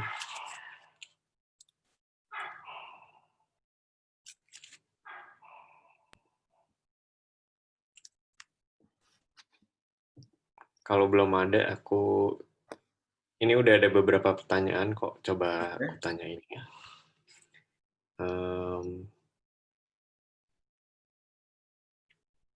Iya, temanya yang kedua ini kan lebih ke cara ya, secret caranya gimana supaya bearing fruits lebih banyak gitu. Ini ada yang nanya kok, ketika pohon berbuah itu kan kalau sudah terpenuhi kebutuhannya, kalau dia udah tumbuh, udah dewasa. Nah, yang dia mau tanyakan, apakah ini berarti bahwa sebelum berbuah kita harus memenuhi dulu semua kebutuhan kita masing-masing? Udah cukup dulu baru kita berbuah gitu. Oke, good question. Jadi sebenarnya gini, Tuhan kan bilang, kasihilah sesamamu seperti engkau mengasihi dirimu sendiri, ya kan? Nah, contohnya misalnya, definisi orang itu kadang terlalu muluk dalam hal pengorbanan.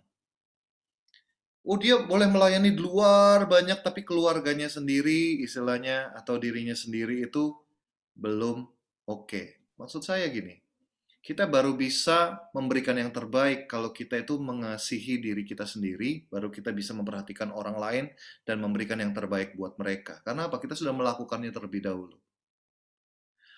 Terus juga kalau tadi bilang, apakah kita harus memenuhi segala kebutuhan kita dulu?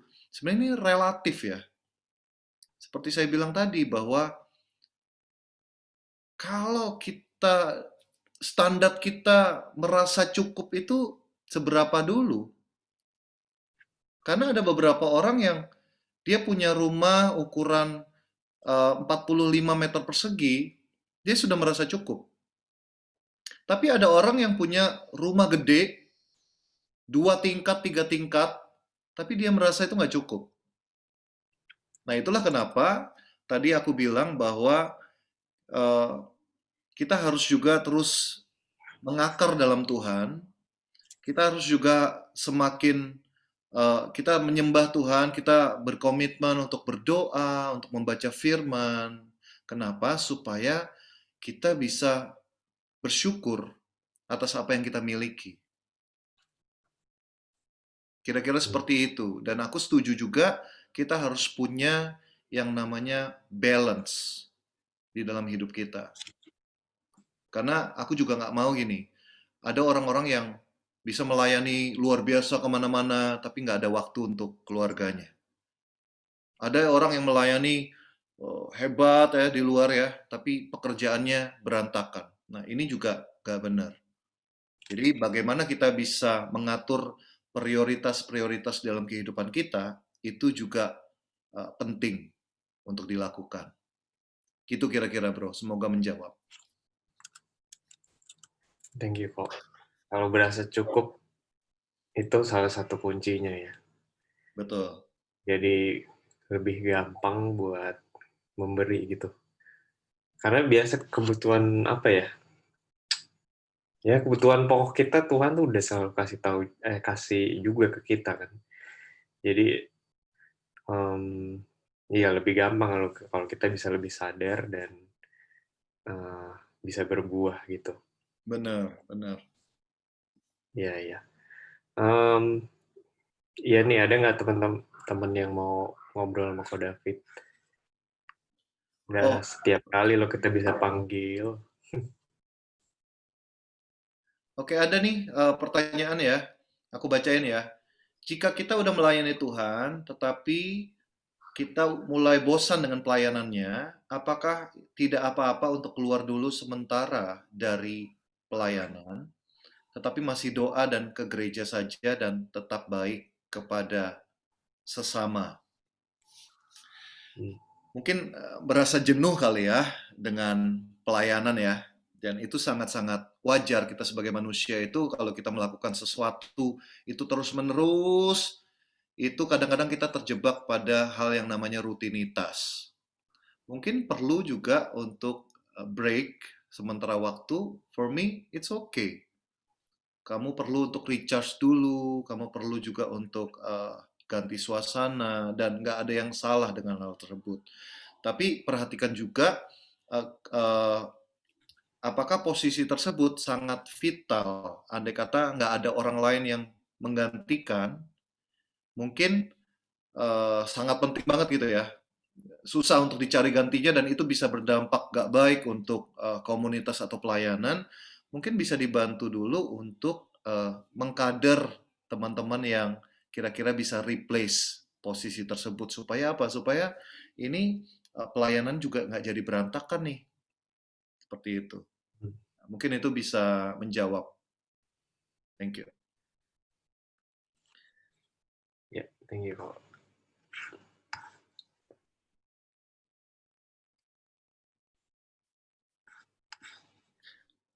Kalau lagi kering gitu ya, itu biasa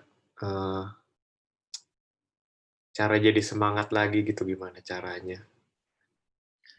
Kalau kering ya, pengen semangat Disiram. lagi.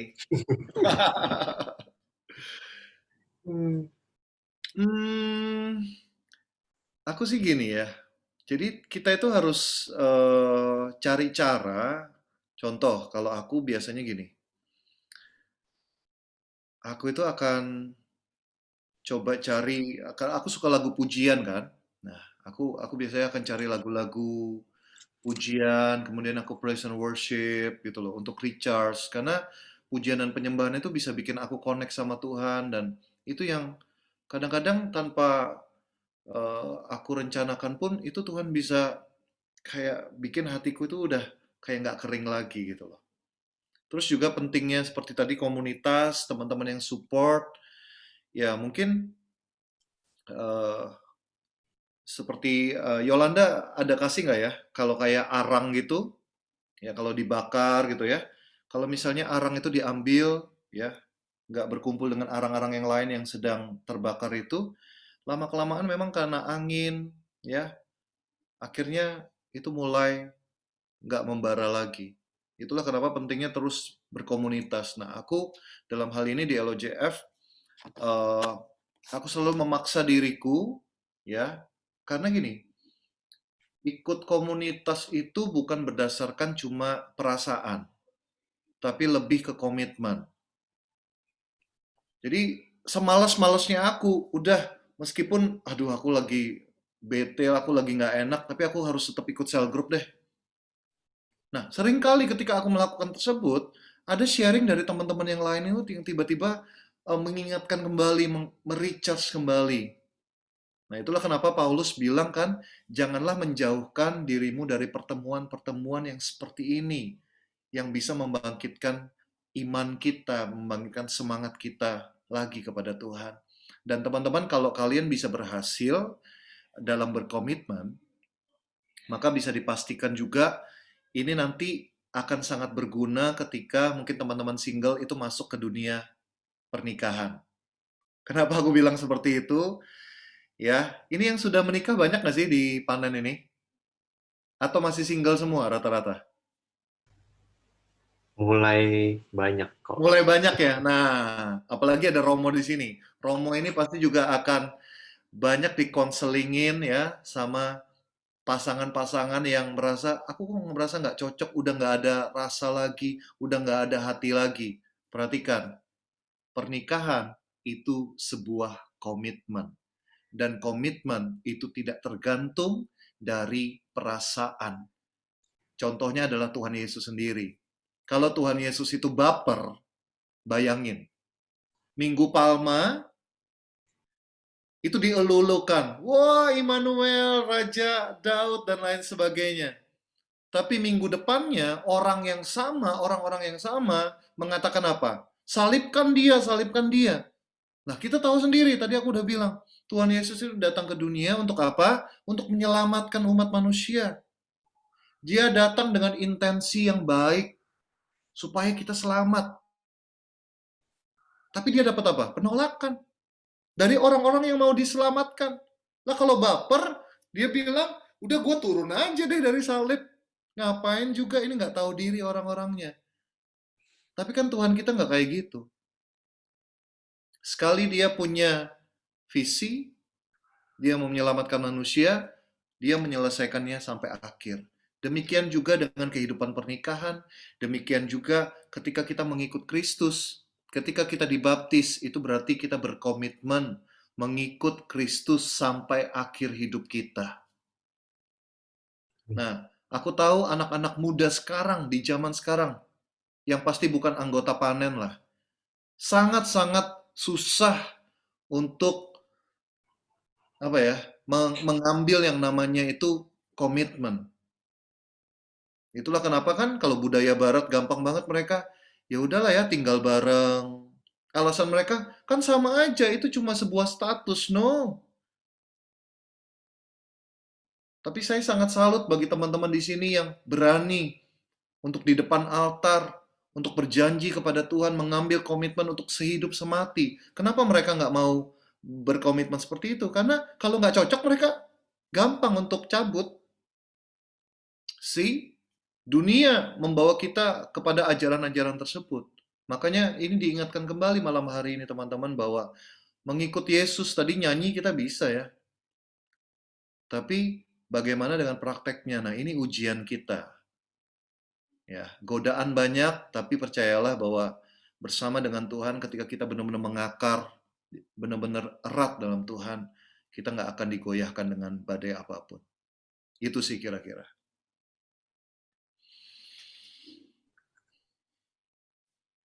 Thank you kok.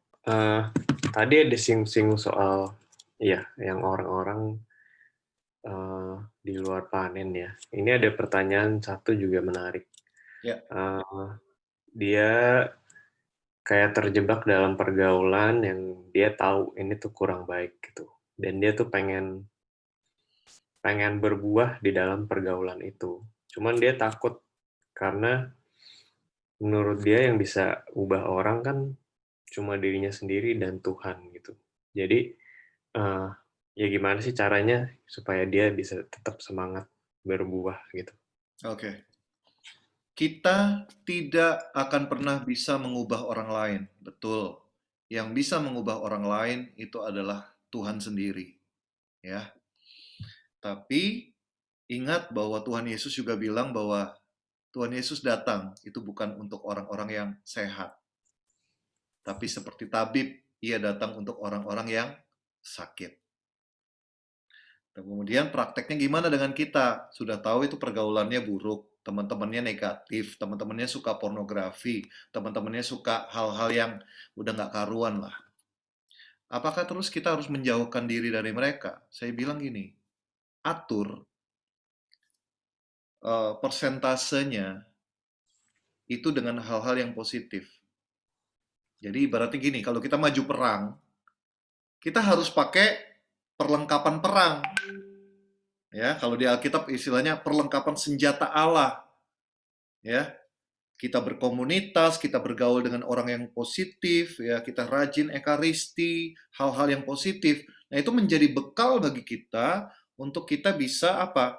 Tidak dipengaruhi oleh orang lain, tapi justru kehidupan kita ini yang membawa dampak kita itu. Jadi bukan berarti terus kita meninggalkan mereka, enggak.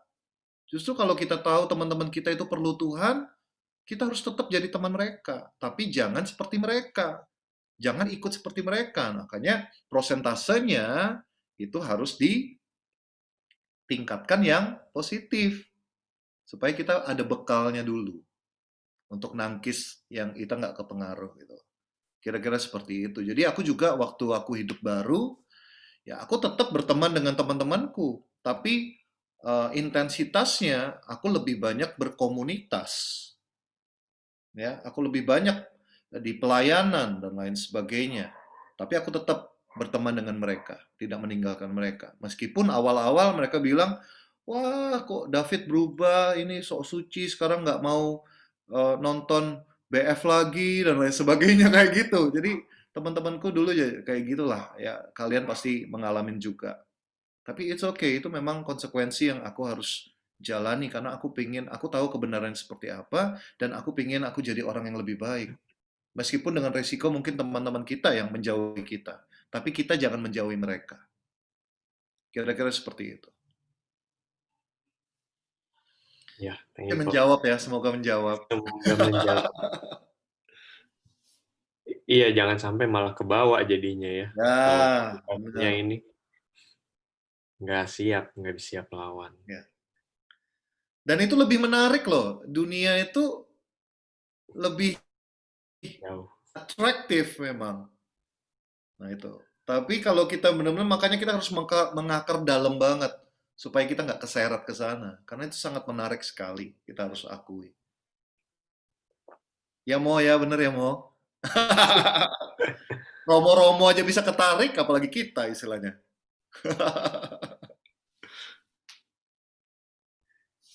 Silakan, ada pertanyaan lagi? Abigail kayak mau nanya nih, Abigail.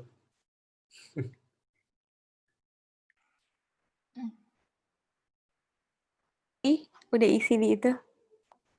Thank Oh, you. tadi udah isi ya? Mm. Oke. Eh, Melisa mau? Boleh deh. Ini soalnya ada tadi ayat yang salah satu dari prinsip aku juga sih yang jangan berkumpul jangan duduk di antara kumpulan pencemooh itu. Jadi aku dulu kayak pernah ngalamin pribadi sih, jadi kayak ya dicemooh orang gitulah. Cuman kayak aku ikut di satu institusi gitu, belajar gitu, pendidikan, tapi bukan pendidikan formal, pendidikan informal gitu. Aku udah lama di situ, udah kayak 5 tahun gitu, and then suatu ketika ya ada tes lah gitu, kayak ada ujian gitu, dan aku gagal. Begitu gagal, wah orang udah mulai itu ya segala macam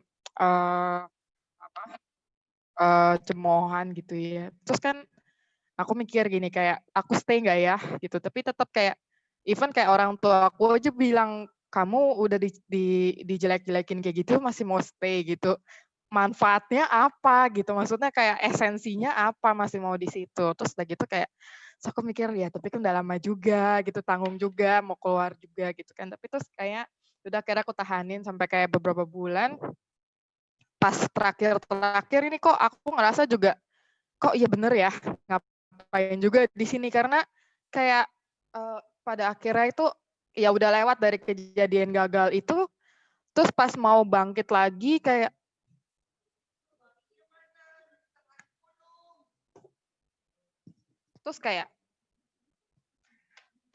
sorry ada mamiku keluar. Terus kayak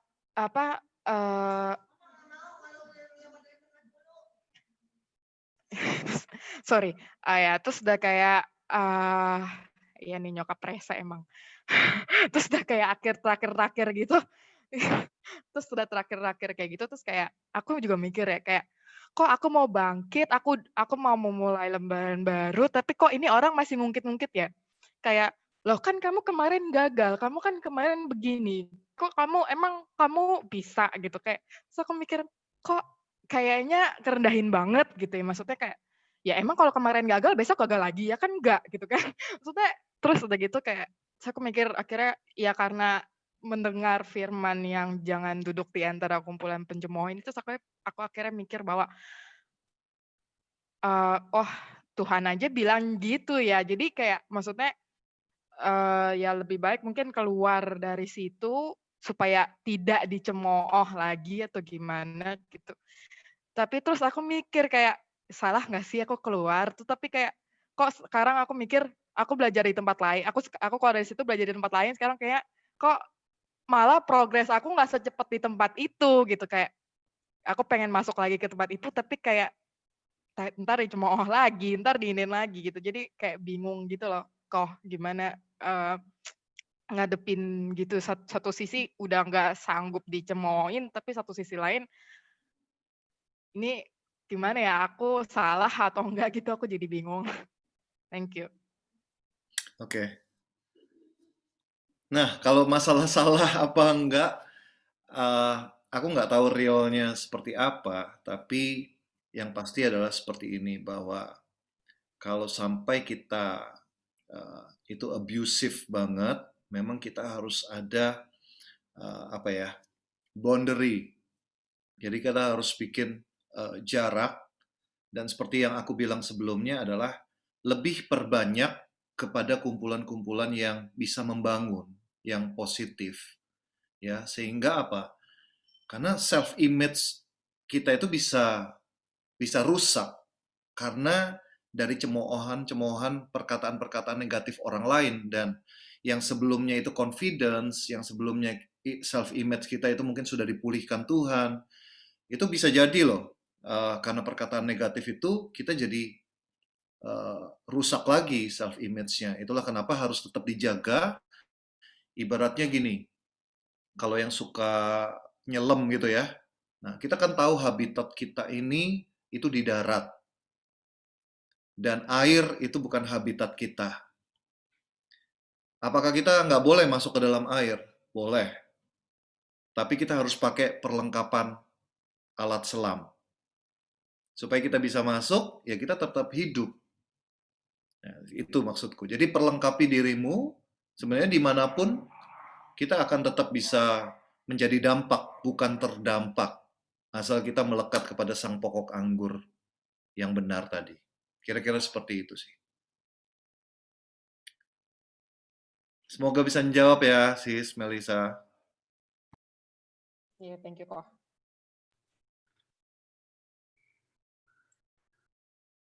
Oke, ada lagi yang mau ngobrol sama Kak David?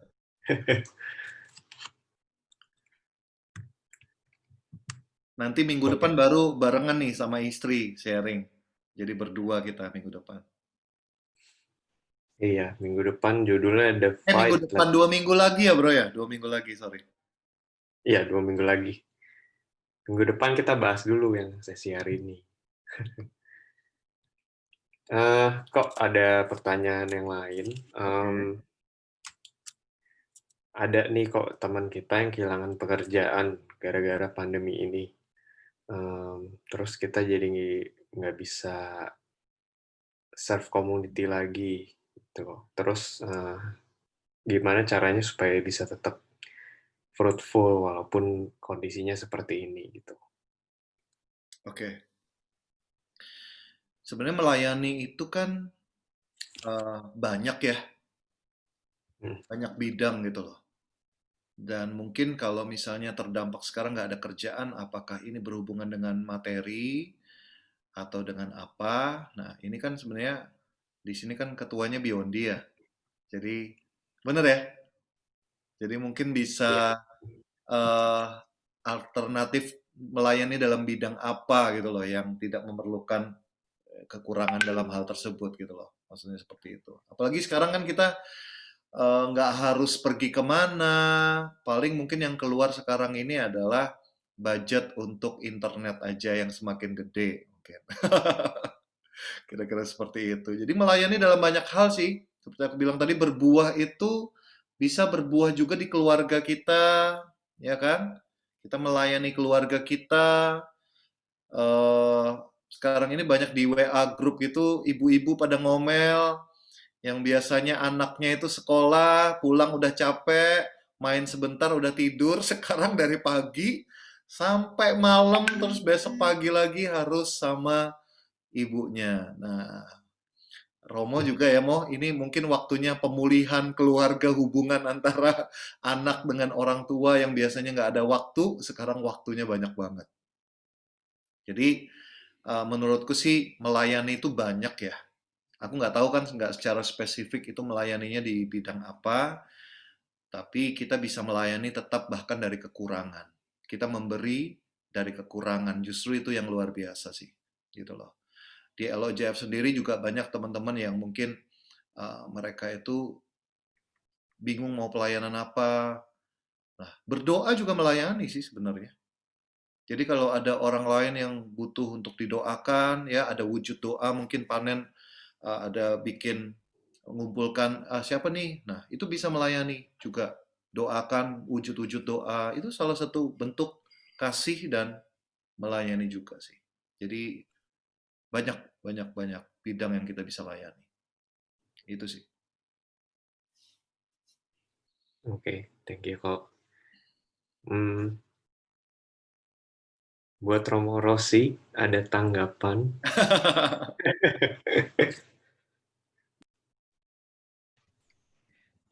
Aduh, dari tadi asik mendengarkan pengalaman iman dan sharing yang benar. Kalau kata Ko David, hidup berkomunitas itu menyegarkan karena ada hal-hal baru yang bisa ditimba terus-menerus. Ya, jadi ya, yang pertama saya bersyukur bahwa bisa mengikuti. Ya saya juga baru pertama kali dengan teman-teman panen ikut kayak gini. Tadi sempat di WhatsApp oleh Mega, iya nanti mau jadi pendengar aja. Gitu. Kadangkala betul. Nanti saya mau cerita sedikit. Ada 2 hal yang menjadi catatan. Yang pertama tadi ketika kita bahas soal kata cukup, ya. Kalau menurut saya, bagi saya, cukup itu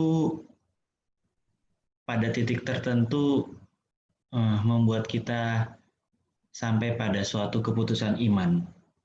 Gitu. Tidak lagi melihat materi, tidak melihat hitungan matematis, tidak melihat hal-hal yang bisa diukur oleh manusia, tetapi sampai pada titik kita memutuskan sendiri, cukup. Jadi cukup itu bukan menunggu, tetapi itu adalah sikap proaktif manusia di hadapan Allah. Udah nih saatnya saya ini. Sudah saatnya saya harus bergerak. Sudah saatnya saya harus berbuat apa gitu. Tidak menunggu. Nah, maka saya diingatkan kembali bahwa cukup bukan hanya sekedar bahwa itu kelengkapan bahwa kita itu sudah siap atau tidak siap, karena kita tidak akan pernah siap dan tidak pernah tahu akan sesuatu yang terjadi. Maka saya katakan keputusan iman karena ketika kita memutuskan di hari depan atau di pengalaman berikutnya, kita tidak tahu akan terima apa dan dapat apa. Tetapi ketika kita cukup memutuskan dan melakukan, kita akan mendapat banyak, minimal pengalaman, minimal refleksi di dalam iman. Jadi semoga itu catatan saya yang pertama tentang cukup. Lalu yang kedua berkaitan dengan rasa jenuh. Ya, tadi ada yang bertanya, lalu jenuh bagaimana? Ya, betul.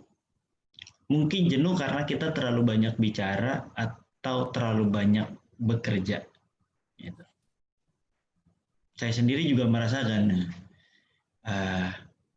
misal khotbah terus ya. Khotbah tiap hari itu juga bosan ya. Gitu.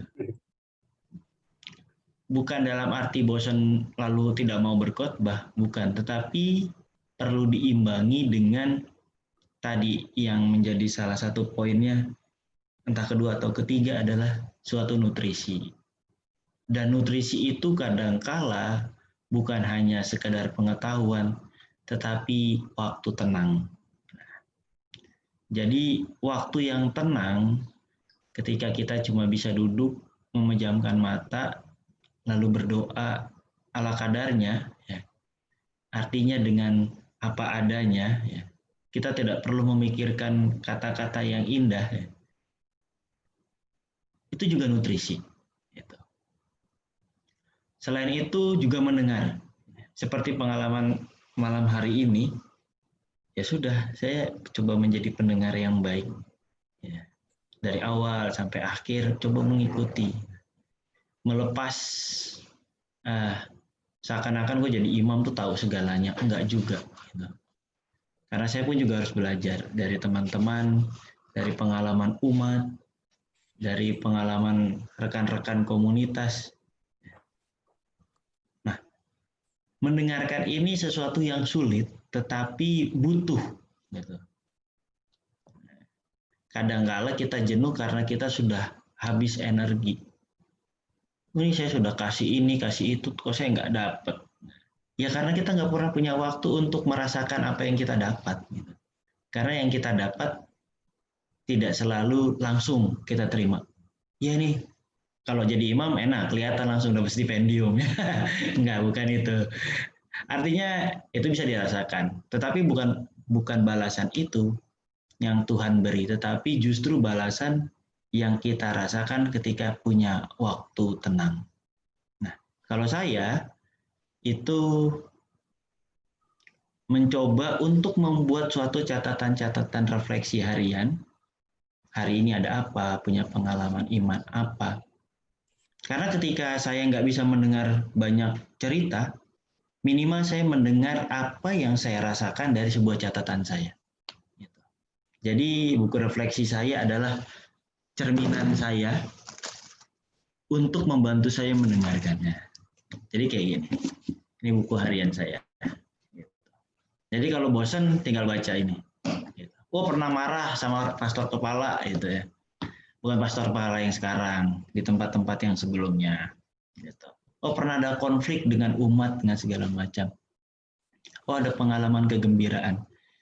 Jadi ketika saya merasa jenuh, saya buka kembali catatan itu untuk mendengar dan melihat diri saya. Lalu saya menemukan, saya butuh pembimbing rohani. Gitu. Sudah jadi imam bukan berarti tahu jalan menuju ke surga ya, tidak. Kadang juga jadi imam bisa sesat. Karena tadi dikatakan dunia memang lebih atraktif untuk mengundang kita. Nah, catatan saya adalah kadangkala kita butuh teman rohani, teman seperjalanan di dalam iman. Kayak sekarang ini teman-teman itu kan sedang menjadi rekan untuk berjalan di dalam iman, bukan hanya soal kayak kita belajar dari Ko David, pengalaman imannya, sharingnya, refleksinya. Itu. Tetapi baik juga kalau kita punya pembimbing-pembimbing rohani khusus yang mungkin dekat dengan kita, enak dengan kita, diajak bicara dan segala macam, bahkan bisa memberikan sakramen tobat yang kadangkala kita remehkan. Tetapi ternyata sakramen itu berpengaruh terhadap hidup iman kita. Nah, jadi catatan saya itu ada dua hal yang saya garis bawahi tadi mengenai cukup. Sampai cukup adalah sebuah keputusan iman kita pada akhirnya. Dan yang kedua bagaimana kalau kita mau mengatasi rasa jenuh. Yaitu buatlah, tentukanlah satu waktu tenang setiap harinya. Lalu buatlah catatan supaya di waktu-waktu itu kita bisa melihat diri kita dan kalau bisa, yang ketiga kita mencari rekan seperjalanan di dalam iman. Nah, itu yang akan membantu kita tidak jenuh dalam pelayanan maupun dalam menjalani iman kita. Catatan saya sih itu saja hari ini. Terima kasih Ko David sharing dan refleksinya. Thank you Mo, tambahannya luar biasa. Thank you Romo. Enak ya bisa bikin buku sendiri, nggak usah beli. Udah tebal tuh. Soal itu, Moh, soal kering, aku pernah ada discuss juga bareng teman-teman di panen. Itu, iya kita juga pasti semua pernah mengalami soal kering itu. Terus kita mikir apa sih yang bikin kita kering gitu? Apa sih yang bikin kita kok jadi males, jadi bosen gitu melayani atau berkomunitas gitu? Ya ini aku sharing sedikit jawaban dari itu. Kita ketemu bahwa kalau kita berasa kering gitu kalau lagi mau melayani, itu gara-gara kita pikirannya lagi nggak di sana gitu, lagi nggak di komunitas. Maksudnya kita lagi sangat sibuk dengan pekerjaan, sangat sibuk dengan ya waktu kita keambil, Dan ya kita nggak sempat apa ya, pikiran kita tuh nggak mikirin orang lain tuh nggak bisa gitu, karena semuanya keambil buat diri sendiri, buat keperluan diri sendiri gitu. Jadi ya itu, gara-gara itu berasa kering, dan kayak yang Romo Rossi bilang tadi pas banget, terlalu banyak bicara, terlalu banyak bekerja gitu, itu yang bikin kering gitu. Jadi nggak fokus, nggak bisa fokus di pelayanan karena fokusnya udah di tempat lain gitu. Iya, mikirnya nggak Tuhan maunya apa sih, tapi lebih mikir ke oh ya aku mau ini, mau itu, mau ini, mau itu. Jadi nggak pikiran lagi udah buat berbuah itu nggak jalan gitu. Ya, thank you semua dari Ko David sama Romo Rossi, tambahannya yang ya melengkapi banget buat sesi 2 ini. Sesi pertama itu tentang The Chosen, siapa yang harus berbuah, terus kenapa harus berbuah, dan hari ini kita dikasih tahu gimana sih caranya supaya bisa berbuah terus gitu, supaya bisa bertumbuh terus. Dan masih ada satu sesi lagi, ntar dibawain sama Ko David, ntar mereka berduet sama Ci Yolanda, itu 2 minggu lagi, jangan sampai ketinggalan teman-teman buat melengkapi sesi Bearing Fruits yang dibawain sama mereka. Ada pengumuman buat minggu depan, itu kita ada, ya thank you Jeb, ada padi session. Jadi padi ini seperti sesi komsel gitu, kita akan bahas yang dari sesi hari ini. Jadi kalau hari ini kan lebih ke one way, kita dibagikan materinya dari Ko David. Kalau nanti di padi itu kita bisa lebih ngobrol, lebih sharing, lebih discuss lagi lebih dalam lagi soal fruitful ini. Itu waktunya sama, hari Senin jam 7.45. Lalu ada pengumuman selanjutnya, ada prayer box. Jadi kalau ini ya salah satu bentuk pelayanan dari Panen, kalau teman-teman ada yang pengen didoakan tentang sesuatu, kebutuhan sesuatu, atau apapun itu, bisa di-submit di link yang ada di layar, bit.ly/panenprayerbox. Jangan lupa ya, PPB-nya harus gede ya, kalau nggak gede, nggak masuk. Nah, di situ kalian bisa tulis kalian mau didoain apa, nanti ada tim pendoanya yang akan doain dan ngabarin kalian. Oke. Sama terakhir ada buat teman-teman yang tergerak hatinya buat memberikan persembahan kasih, bisa ditransfer langsung ke nomor akun yang ada di layar. Ya, semua uang yang didapatkan itu kami pakai untuk operasional Panen. Oke, itu aja. Kita akhiri dengan sesi foto kali ya. Doa penutup Boleh dulu. nampilin semuanya? Oh iya, doa dulu sebelum foto. Kalau David boleh kasih doa penutup kok. Nanti saya doa penutup, kemudian berkat penutup dari Romo Rossi ya. Iya. Nggak lengkap kalau nggak ada berkat penutup dari imamnya nih. Mari kita satukan hati, teman-teman, dalam nama Bapa dan Putra dan Roh Kudus. Amin. Bapa, kami mengucap syukur malam hari ini sekali lagi. Engkau boleh kumpulkan kami bersama untuk lebih dalam lagi mengenal Engkau, mengenal karakter-Mu, dan mengerti apa yang Engkau kehendaki untuk kami lakukan dalam hidup kami sehari-hari. Tuhan, Engkau menghendaki supaya kami berbuah dan menghasilkan buah yang berlimpah, dan Engkau katakan bahwa buah kami itu tetap. Ajar kami untuk terus melekat kepada Engkau, kepada Sang Pokok Anggur, untuk lebih mengenal Engkau lebih dalam lagi, supaya semakin hari setiap karakter kami, perbuatan kami, perkataan kami boleh memancarkan terang kasih-Mu. Dan setiap keluarga kami, setiap orang-orang teman kami boleh melihat benar-benar ada kasih dan kemuliaan Tuhan dalam diri setiap kami. Biarlah terus kami menjaga pergaulan kami.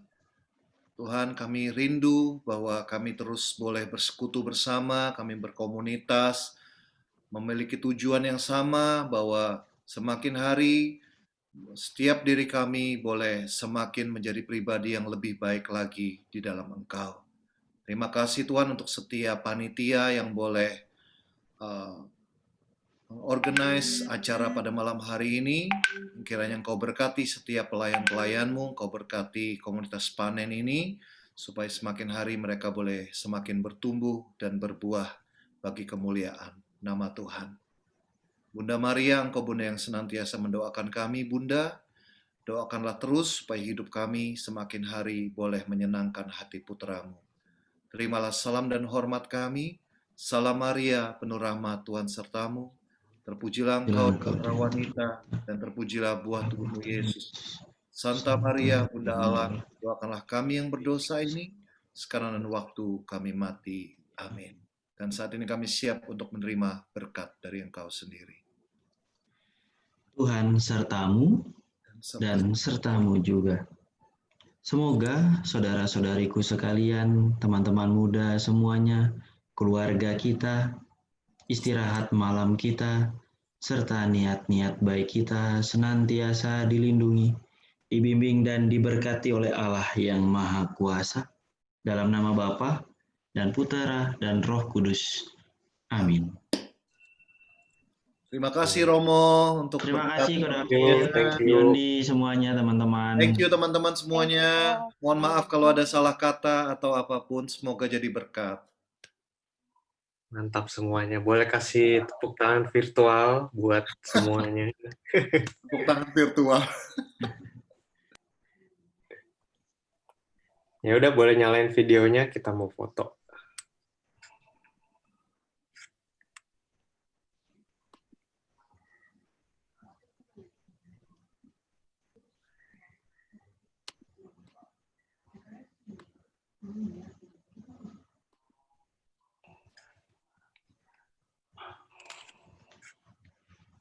Oke, gue yang foto ya, sebentar.